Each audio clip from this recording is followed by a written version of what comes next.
In point of fact, evil is a incorporeal will or idea to go into fruition. It is a probable inevitability. So when we talk about evil being incorporeal and a probable inevitability as an idea or a will that will be brought into fruition, this actually means that the individuals who are afflicted by evil or who perform evil acts upon others, or they're not being evil afflicted or doing evil afflictions, but it's in their vicinity. Whether we're talking your personal life or just history as we know it up until this point, evil is something that presupposed the very individual who performed those activities. Now, why is that? It's very simple. You have to have evil as an impulse or drive. In the same way we have libido as the sex drive, or we have hunger as the drive to obtain food. You also somewhere have to have evil as a drive, because sadism is something that is an equation that exists within the human organism. And you might say, well, I'm not sadistic, but could you honestly say that you've never refrained from being sadistic when the urge at some point was available, or in the past you have not been sadistic? Okay, good for you. But can you say that people have not been sadistic towards your behalf? Whether you're the one doing the sadism or sadism is being done unto you, you understand that whether you're doing it or receiving it, it exists within the human organism as a probable inevitability. Now, me on the other hand, when it comes to this idea that children are always innocent and they only become corrupt by their environment as they get older, where it's a dynamic of wrong has been done unto them, so they do wrong unto others, this is a half truth. I find that the majority of the sadistic behaviors that I did was actually instinctually upon being a child. I used to do stupid stuff like, I don't know, shoot at birds in the trees with an airsoft gun. Um, one time when I was 6 years old, my older brother pissed me off and I grabbed a big glass root beer mug and I fucking hit him in the back of the head with it. And as he was crying and my mom ripped me off of him, I was taunting him and laughing at his tears. Well, truth be told, I don't even remember doing these activities. It was just told by me from my parents that you were reprimanded for shooting animals for sport, beating up your older brother with a glass mug. And am I responsible? Can we say, you, Garrett Child, as the minor who performed those activities, by way of instinct, for you don't even remember doing it, am I responsible? I take responsibility, but I don't think I'm responsible. I think evil as a inevitable probability, as the idea or the will of those very activities which presuppose my individuality. We know they presuppose my individuality because I was fucking born in 1997. History has been going on for thousands of years. People have always done fucked up shit. So the question is, why is it built into our hard drive have the possibility, probability, or inevitability to either do something fucked up to somebody else or be at the receiving end? It goes to show that evil is something that exists within us. It doesn't mean that you and I are evil, but evil does exist within people. Potentiality is always there. We just don't act upon it. Maybe you perform genocide in your mind. You know, reality starts with thoughts. Evil begins in the mind, where you say, I want to fucking kill this person because they piss me off. But most of the time, it remains just a thought. Maybe the thought itself was involuntary. You don't want to have those thoughts, but you're angry, and the angry thoughts just arise. And you say, I want to kill this person, but you don't act on it, right? For those who do, it began as a thought, the same exact evil thoughts that you never acted upon, that were involuntary to begin with. But for those who did act upon them, they're in jail for murder, and we say that they're an evil person and they belong behind bars. But their evil was not just this compulsive, I'm going to kill you right now and I'm just going to black out, unless they were maybe under the influence of alcohol. It started out something in their mind that was actually involuntary. Be honest with me. Sometimes throughout your life, you have had really disturbing thoughts of what you would like to see done to somebody else who you don't like, that you would either inflict or wish somebody else would inflict on them. But you didn't act upon it. But it arose as a thought nonetheless. This is the majority of evil. The majority of evil begins in the mind, but people don't act out on it. Now, when somebody does act out on it, we say, oh God, they're such a terrible person because they acted out on it. But the same principle of evil as the potentiality being in your mind, and you have the free will whether you want to do it or not, even though the evil thought itself is involuntary, but you have the restraint of saying, this is not my will, this is just a thought. But somebody else actually does it, we say that they're evil. But we don't understand that when it comes to the macrocosmic idea and the will to fulfill evil, it had nothing to do with you as an individual or anybody as an individual. It existed as a thought form within everybody that presupposed your bodily participation. Sometimes people act on it, sometimes people don't. But the point is, I don't think evil is something that is individual. I don't think it has anything to do with the bodily organism that we call man as a collective or man as the individual. It has nothing to do with man as flesh.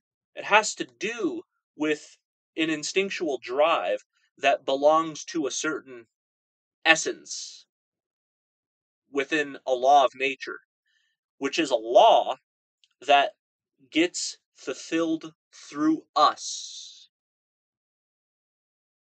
And it takes us often a lot of restraint. But it's there nonetheless.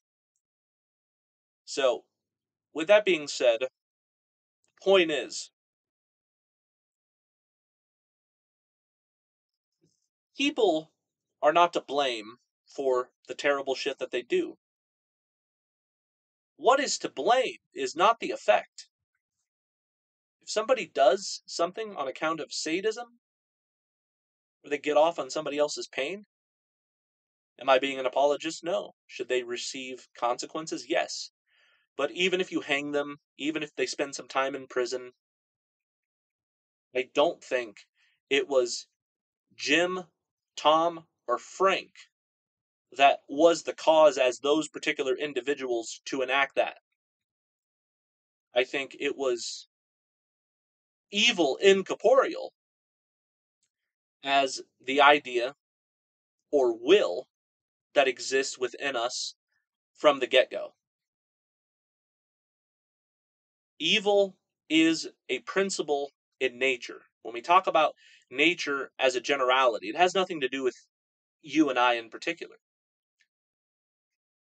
What does it have to do with? Evil as a vibration. The will to inflict harm. The will to... Here's the thing, even if harm is being inflicted onto you, you are experiencing evil firsthand. The duality of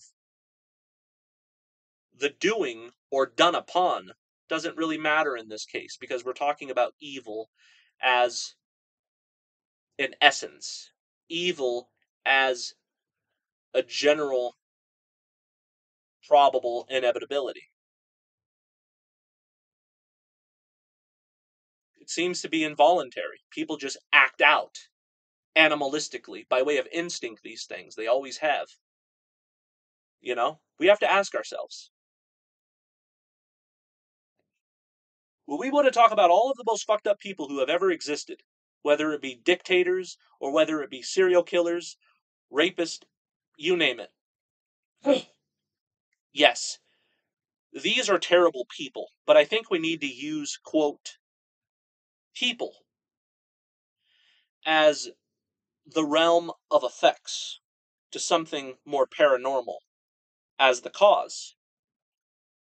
When we think, why do evil people have to exist? You start naming names. That person's evil. That person's evil. We put evil at the fault of persons.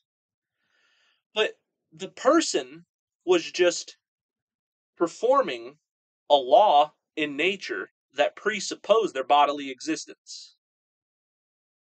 So who's at fault? The creator. We have a triad of creator, creation, and creature. Now, the creator is something in my mind that is unknowable perceptually.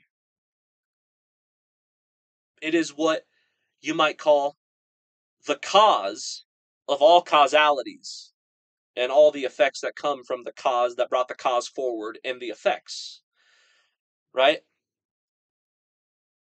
That's the creation and the creature. So the reason why I believe that evil exists within man is because there had to have been a suffering drive. Mainly the affliction thereof. Because you had to have an incentive, instinctually, to inflict such things. Because when you produce all of that negative energy, you want to talk about narcissistic personality disorder, psychopathy, any other cluster B personality disorder where you just have a, quote, toxic individual, that toxicity is acausal. That means it was essentially preordained. It was the fate of statistical analysis, where somebody has to be a psychopath. Somebody has to be a sadist. Somebody has to be a raging fucking asshole. But why? Because suffering must occur in this realm. This is a realm of suffering. In this case, we're not talking about suffering as far as desire is concerned, insofar as, well, I'm smoking this cigarette and I'm suffering because I have an addiction, or I just drank a six-pack before making this video, and you are suffering because you have the desire for the substances. And then you're going to have a hangover. And then you're going to eat that unhealthy food. Yeah, that's definitely a part of suffering. But it's not evil being afflicted on me or evil being afflicted on somebody else. This is just the suffering that comes with desires. It's the fact that pleasure and pain is a dipole. Two sides of the same coin. I get that. I'm talking about real fucking evil. I'm talking about enslaving another person. I'm talking about beating another person, sexually abusing another person, bullying another person. And when they cry, their tears bring you laughter and joy. I'm sure you've experienced being bullied. Maybe you were the bully at one point. I can tell you that when I went to school, I saw a lot of bullying. I got bullied a lot. I was never a bully. I don't want to say I'm proud to admit that, but it's just not my nature because I'm not of this world. That is something that's very of this world, but I'm not really connected to that hive mind collective entity that is matrix born. There's always been something inside of me that has caused me to refrain, for the most part, of being evil. Evil has been done upon me, and I've witnessed it happen to others more than I've actually done evil things. But tell you the truth, I've done some evil things. I think we all have. And what I'm most guilty of is the inclination in the mind where somebody pisses me off, and I'm like, God, I'd like to fucking kill this person. I have essentially committed murder in my mind. I say, I would really like to see this person suffer because they're making me suffer. I must acknowledge that evil, as an inclination, does exist within me, in my mind, but I refrain and I don't act out on it. Most people don't. The pro-social personality. But the antisocial personality, and there's a lot more of them, in my opinion, than the pro-social personality, is the antisocial personality. See, we have this idea in society that the antisocial personality, and I don't mean somebody who likes to be introverted and uh, refrain from social interaction. I mean somebody who is more criminally inclined at worst, or inclined in such a way where they like to be a bully, be an asshole to other people. I gotta tell you, when I have social interactions in a group setting, there's so many fucking dickheads out there.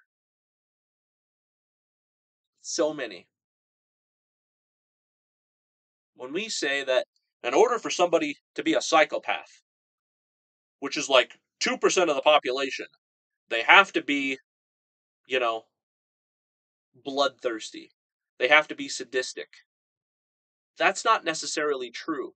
You also have another criteria, which unfortunately isn't diagnosable in the DSM-5, but it's what you might call the asshole, the dick. Somebody who's just mean to other people. Somebody who's not a nice person. This is easily 55% of the population at best.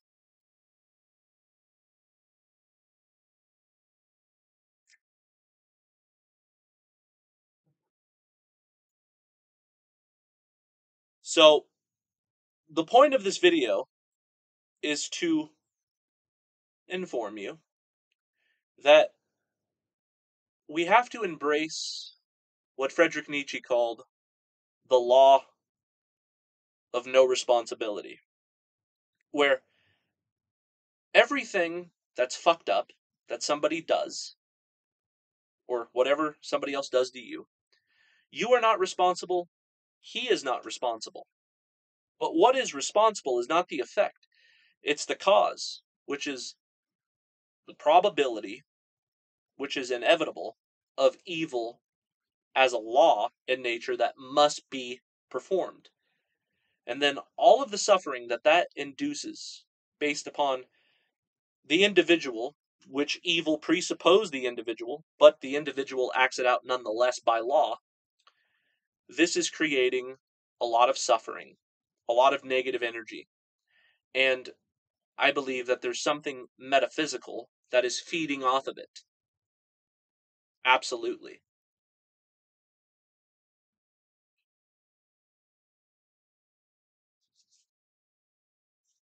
You can't really convince me otherwise.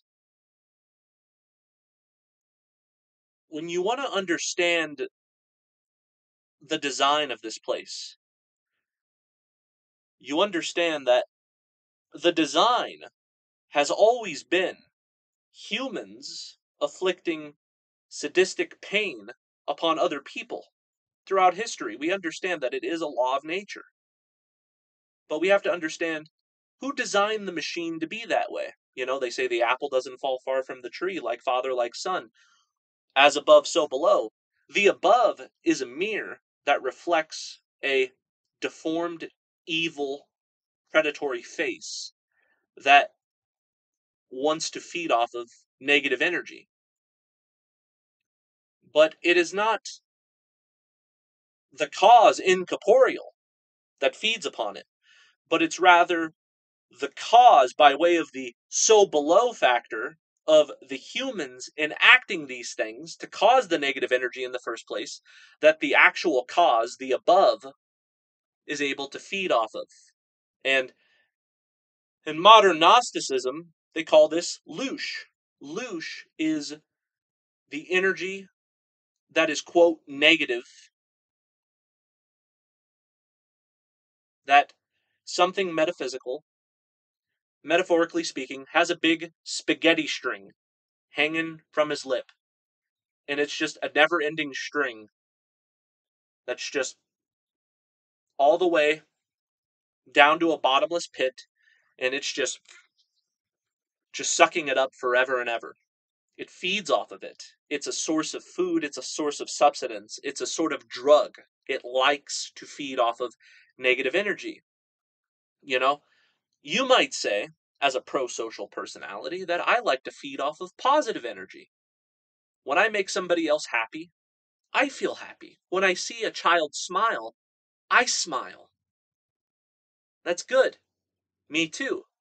But where one thing exists, the opposite has to exist. There's something out there that whenever you scream in frustration and you cry tears of blood, there's something out there, metaphysical, that we don't quite understand. But it designed whatever evil inflicted you to cause this reaction. Your energy that you're outpouring, there's something out there that is basically treating it like a virgin vagina, and it's just eating the pussy thereof, sucking up all of the nectar.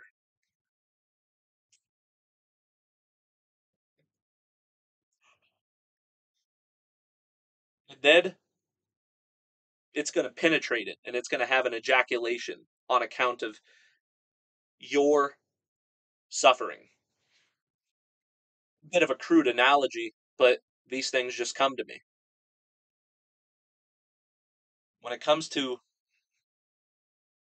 the number one way you can think of how to give somebody else pleasure, you know, you inducing sexual pleasure upon another comes to mind, doesn't it? That's a surefire way to get a good effect on somebody. But when you get off on other people getting off in a positive sense, there must be counterpoise to that because of duality. Where when you have this psychopathic Yahweh character that everybody's praying to, please make the bombs stop falling on me. I'm decapitated as it is, and my children are disemboweled all over the place. Just please make it stop. But the more they pray,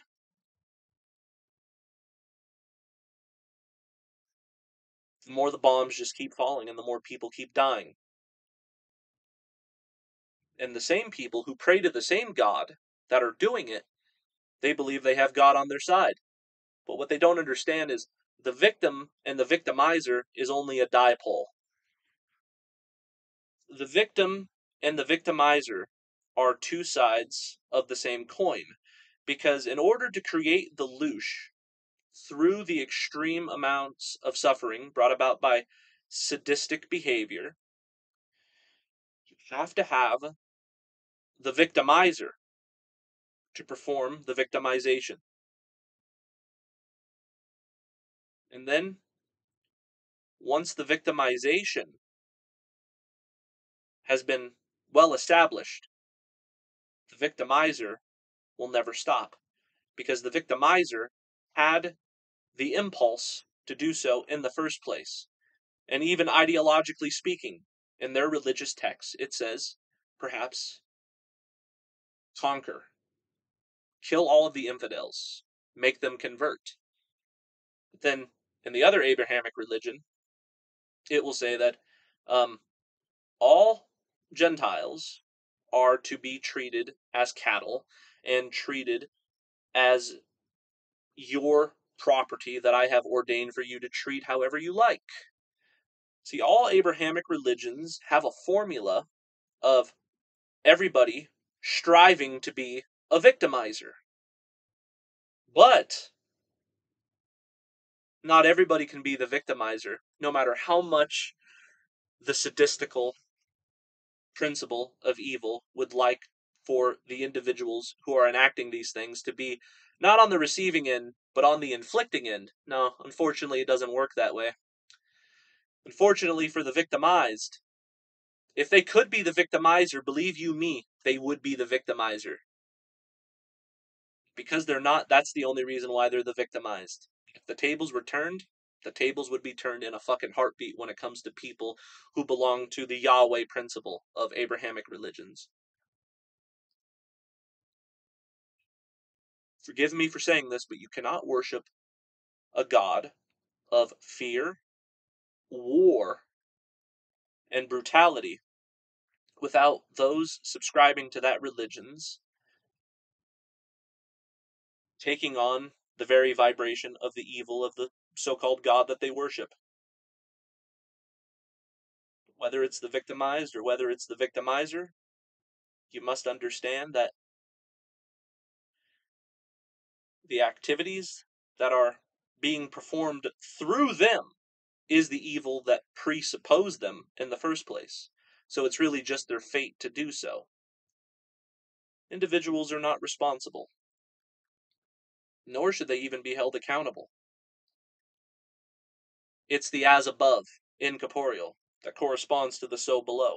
The so below is the effect, and the as above is the cause, you see.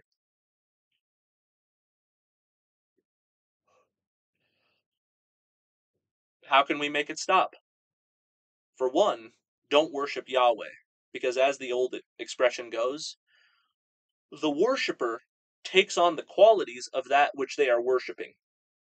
So the worshipped and all of its qualities is going to go within the worshipper. And if that happens to be something that's evil, then they're going to be evil. That's why the majority of history, the majority of wars and bloodshed that have been conducted thus far had to do with religion. Same is true today. So, don't worship the Abrahamic God.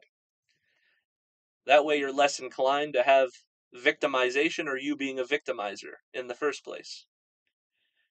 And two, I would say that even though the inclination exists involuntarily in your mind as a potentiality to do evil, as you've done good so far, refraining, continue to refrain. But understand that you shouldn't feel guilty for even having the involuntary inclination, because the principle of evil presupposed the affliction of you wanting to do it upon somebody else. We must separate evil from individuals. The equation of evil is followed through by people, but it had nothing to do with the person doing the thing. Okay? And, you know, if there's one thing I resent about this reality, it's the fact that evil exists. It does exist. Don't try to deny it. Don't try to put a pretty little bow on it or be an apologist for it.